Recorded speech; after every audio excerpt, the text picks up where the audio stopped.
விஜய் அவர்களை இன்டைரக்டா சிஎம் ஸ்டாலின் அவர்கள் தாக்கி பேசியிருக்காங்க. நேற்று முப்பெரும் விழா ரொம்ப கோலாகலமாக நடைபெற்றது. இந்த முப்பெரும் விழாவில் விஜய் அவர்களை பற்றி இன்டைரக்டா பேசியிருக்காங்க.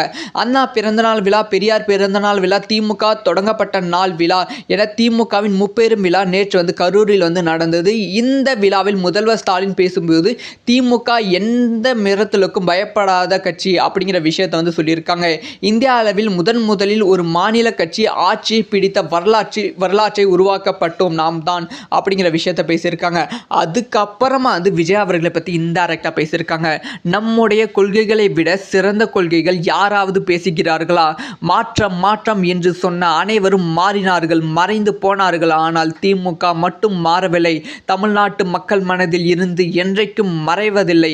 இதுதான் தமிழ்நாடு பாலிடிக்ஸ். நம்முடைய கொள்கை தான் நம்முடைய பலம். நாம் செய்ய வேண்டியது இன்னும் நிறைய இருக்கிறது என்று கூறியிருக்கிறார்.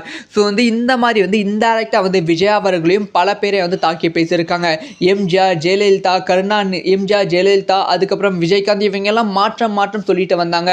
ஆனால் திமுகவை மாற்ற முடியவில்லை. ஸோ திமுக தான் தமிழ்நாட்டிற்கு அப்படிங்கிற விஷயத்தை இன்டைரக்டா சொல்லிட்டு இருக்காங்க. முக்கியமாக விஜய் அவர்களை டார்கெட் பண்ணி சிஎம் ஸ்டாலின் பேசியிருக்கார்.